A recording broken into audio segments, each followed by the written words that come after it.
Hello and welcome back to On The Rocks. Hope you're all doing well today and looking forward to today's episode as we take on AC Milan in the Champions League quarter-final. And we also have a game coming up against Partick Thistle. We've never played them on camera. We've been drawn against them in between the two Milan games in the Scottish Cup semi-final. So it made sense to me to do a game against Partick Thistle because we've never played them and it's always nice to see a new team in an episode. So welcome back, hope you're all doing well. Make sure you do drop a like on the video for me, subscribe to the channel if you're around here, and of course leave a comment down below for the YouTube algorithm. Today's video is also coming out pretty early, or earlier than usual, because I am playing in a Streamer Showdown tonight over on Twitch. If you don't know what the Streamer Showdown is, it's a football manager tournament between other football manager creators. I'm involved this time around, and basically what we do is we have a different draft pool every single time. So this time we've got £500 million to spend on Premier League players, and then we build a team with that money, with those players,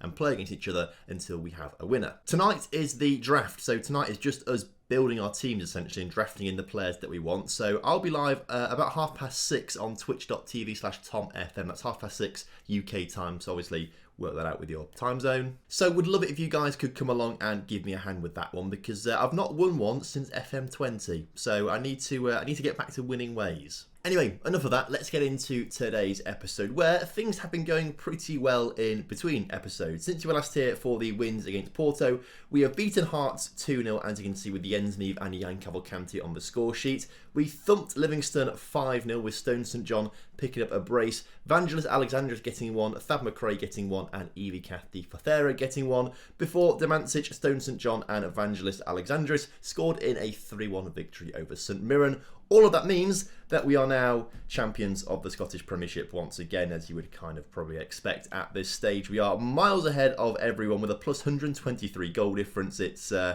pretty crazy. Celtic also securing Champions League places as well, and Rangers are probably not too far off either. Once again, it's Hearts, Motherwell and Hibs in the other top 6 positions, and no real change to the status quo. But our Champions League tie against AC Milan is going to be tricky. AC Milan are one of the better teams in this version of the game right now, or at least where we are in the 2033 year.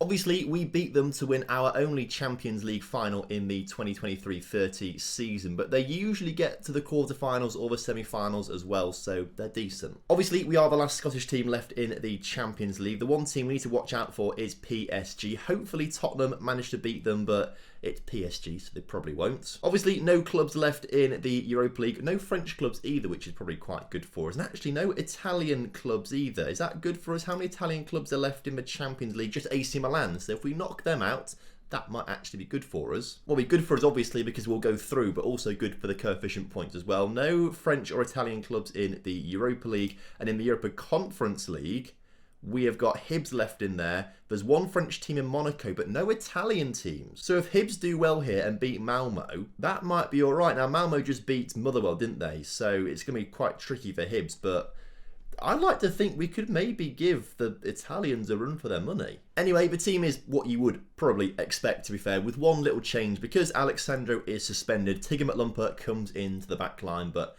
everything else is what you would expect with a backline of Peter, Jem Finley, Demancic, McLumper and de Klerk. Tam McLumper starts in the midfield alongside Jordan Ford, Delaney and Neve on the wings, Cavalcanti through the middle just behind Barella. This should be a good game. Now, we have the home game first, which I don't prefer, actually. I prefer it when we play away from home first, try and get those away goals, and then we know exactly what we need to do at home. If we get held to a 0-0 here, it's when I start to panic just a little bit. And I think as this corner's taken with Demancic getting his 4th goal of this season, you love to see it. I think we may have just seen one of the McLumpers pick up an injury just before that. It was assistant manager told me behind my head, basically. Can you see this as we have a look at this? Yeah, oh, it's Jan Cavalcanti. Neither of the McLumpers. Cavalcanti with a knock.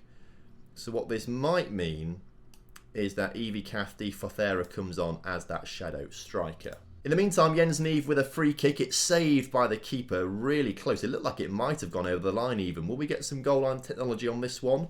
I don't think we will do, as it's... We do, and we don't really get a very good angle of it from here, to be fair. I'd like it if they just went zoomed in like a top-down view and showed the lines and Either way, it's not going over the line according to this. Good news for us as well. Tottenham are 1-0 up against PSG. That is fantastic. Fingers crossed we're going to see Tottenham knock PSG out. And if that's the case, I'd feel very confident that we could overtake the French and maybe even the Italians in the European coefficient places this season. Jordan Ford into Bryce Delaney on the edge of the area. Out to Jem Finley, who can put a ball into the 6-yard box. And I mean, I think several players had a shot there. None of them went in the back of the net. And in the end, it gets flagged for offside as Tottenham are now 2-0 up against PSG. This is very good for us. What about the Europa Conference League? Hibs are 2-0 up as well.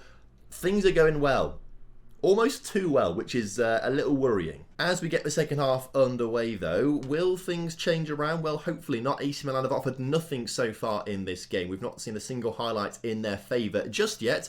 Although, as I say that, here they come, straight at us. They get the ball on this near side of the pitch, but the cross is poor. Delaney clears it, and Varela now with a chance to lead a counter-attack, finding Jens Neve on that right-hand side of the attack, who gets it back into Varela, who scores the second of the game to give us a 2-goal lead. Things are going really well.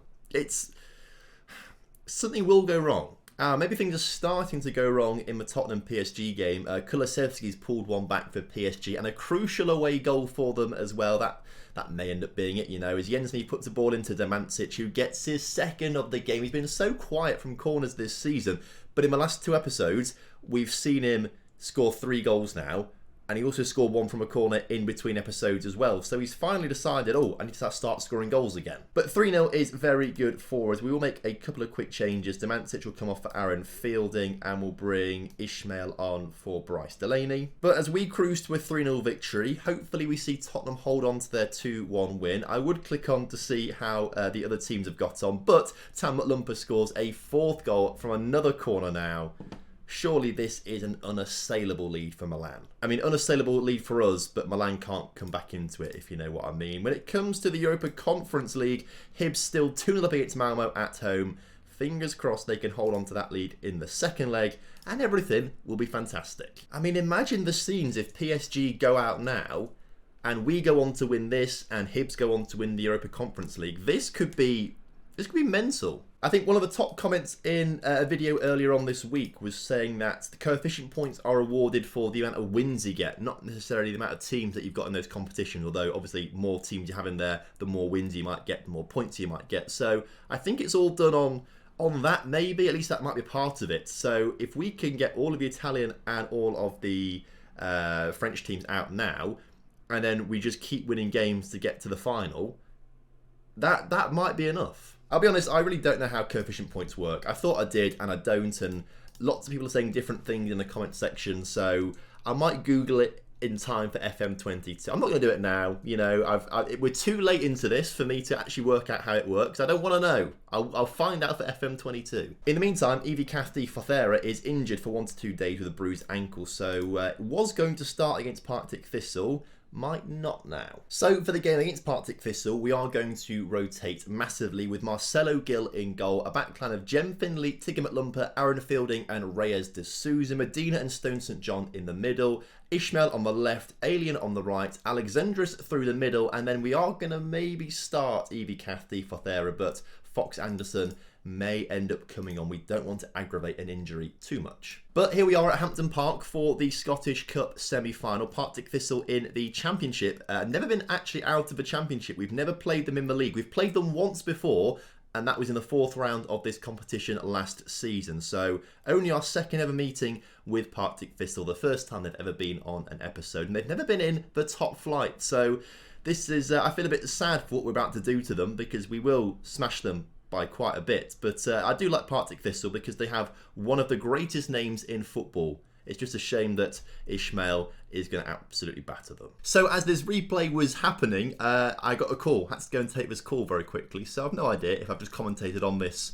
replay or not. They're celebrating, so I guess I must have done. Anyway, 1-0 up. I've no idea what I was talking about because I've literally been gone half an hour on a phone call. So mine's gone. Mine's blank. We're winning though, which is good. You love to see it. Reyes de Souza out on the ball into... I bet we were talking about something really important, weren't we? Like, we're about to say, oh, and by the way, this huge big spoiler that I'm talking about is going to be this, and then I've forgotten about it. Either way, we just scored a second goal. Alexandris getting this one. I think this is going to be a pretty routine win. I think I was saying that Partick Thistle have a really good name. Partick Thistle. Is it Partick Caledonian Thistle? What is it? Another goal, by the way. I know it's Inverness Caledonian Thistle and then Partick Thistle. Is it Inverness Caledonian Thistle? It is. 2 teams with Thistle in the name. Who would have thought it, hey? As we're about to get a 4th goal here, I can feel it. Alien in the middle. Okay, not in the middle now. Okay, not a goal either. What do I know? Clearly, not a lot. For those who don't know, the thistle is like the national flower of Scotland. So I guess it's not too unusual to have thistle in the name in Scotland, as Ishmael scores a superb goal there. So I was about to start talking and then my phone buzzed. I've got up my desk from that call. So I thought, oh no, is someone calling me again? So stop talking. No one's calling me. Get the phone away. At least we're winning 5-0. I mean, there wasn't really much point in me showing you this, was there, at this stage? Other than just because Inverness are a new team. Not Inverness, Partick Thistle. I'm all over the place now. I've been thrown off absolutely monumentally. Either way, 6-0. And this is our backup team. Although this is Partick Thistle, so maybe it's not that impressive at all, as Marcelo Gill collects the loose ball, the Partick Thistle player there offside in the end, as the long ball to Evie Cathy Ferreira works out, and he nearly scores a 7th. We've also just won a penalty. How's it all gone so wrong so quick? I mean, it's not. We're winning 7-0. That's all gone well. I've just fallen apart. I've been... Oh, dear me. Right, I'm not going to miss anything here. Goal kick for... Well, it's not a goal kick, technically a free kick. So I've already missed something there. You hate to see it. It's Evie Cathy Ferreira. All right, 8-0. 8-0. I mean, this is where players can do some stat padding. When you're 8-0 up at half-time in a cup semi-final, I mean, 1, it just shows how good we are compared to the rest of Scotland. But 2, like, some of these players should be stat padding. You know, we need to get, I don't know, Brian Medine to score a hat-trick now to stat pad a little bit and say that he scored loads of goals this season. It's mental. All the assists as well. I wonder who's getting all the assists. I've not really been keeping track of who's getting the assists. But in the meantime, Medina coming forward into Evie Cathy Ferreira, who can't quite get there. I think that might be the first time that Stones made a save in this game for the Partick. It's not even a save, it was a pass as well, to be fair. So the first time he's had to do anything is... We can't even keep a clean sheet. Can't keep a clean sheet. Is this the turnaround now, then? Is this the turnaround? Is this where Partick Thistle come back in the second half and score 9? I mean, hopefully not. But again, it's another situation where they've had one shot on target and it's gone in the back of the net. We do... I don't know. I think... Maybe it's in the game somehow, because it would make sense if our keepers have nothing to do all of the game. The one time they do have something to do in the game, they might have lost a bit of concentration by that point. So actually, that kind of makes sense that their one shot on target in the entire game goes in the back of a net. But it might just happen a little bit too often for my liking. But then again, maybe I'm buying goalkeepers with terrible concentration. We'll have to double check this one. Anyway, I must say, we've had a terrible second half here. We've actually lost the second half. I mean, what the Partick Thistle manager said to them at half-time, I do not know. Because they've gone from losing 8-0 to winning 1-0 in the second half. I'm well impressed. Just a shame for them that they couldn't do anything in that first half. And now they've had a man sent off for a second yellow card in the 90th minute. It's not a great way to finish things off as we hit the crossbar. We could have levelled things up in the second half, but we didn't. Luckily for us, though, the game was played over 2 halves. And over 2 halves, we have, absolutely dominated this. So into the final of the Scottish Cup, we will be taking on Rangers, I believe. Did we get a news article about it? Yeah, there we go. Rangers in the final, so that will be at the end of the season. So already won 1 bit of silverware in the Scottish Premiership, obviously. We also won the Betfred Cup as well, which was very exciting. So we could be going for 4 trophies this season.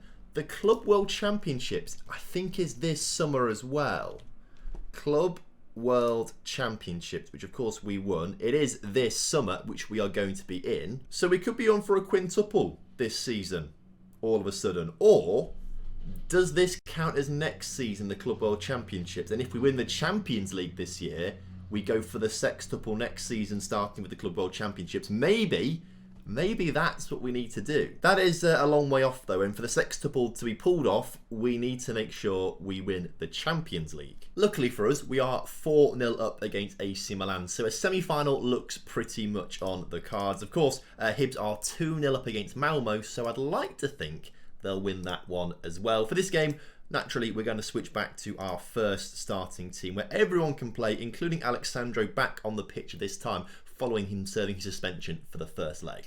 So as kickoff is upon us here today, this is the chance we have. We need to just get past Milan and hope that obviously Tottenham can extend their lead against PSG. Now, Tampa scores the opening goal of the game here, 60 seconds into it. It's an away goal as well. For us, I'm pretty sure we're through. But obviously, I did forget to mention, Tottenham still 2-1 up against PSG as it stands right now. PSG have that away goal, but if Tottenham can do something, get that away goal or even a second one, then I'd like to see PSG get knocked out. The only issue is Malmo are pretty decent as well, and I think they could do a decent job in the Europa Conference League. They are 1-0 down to Hibs, so what do I know?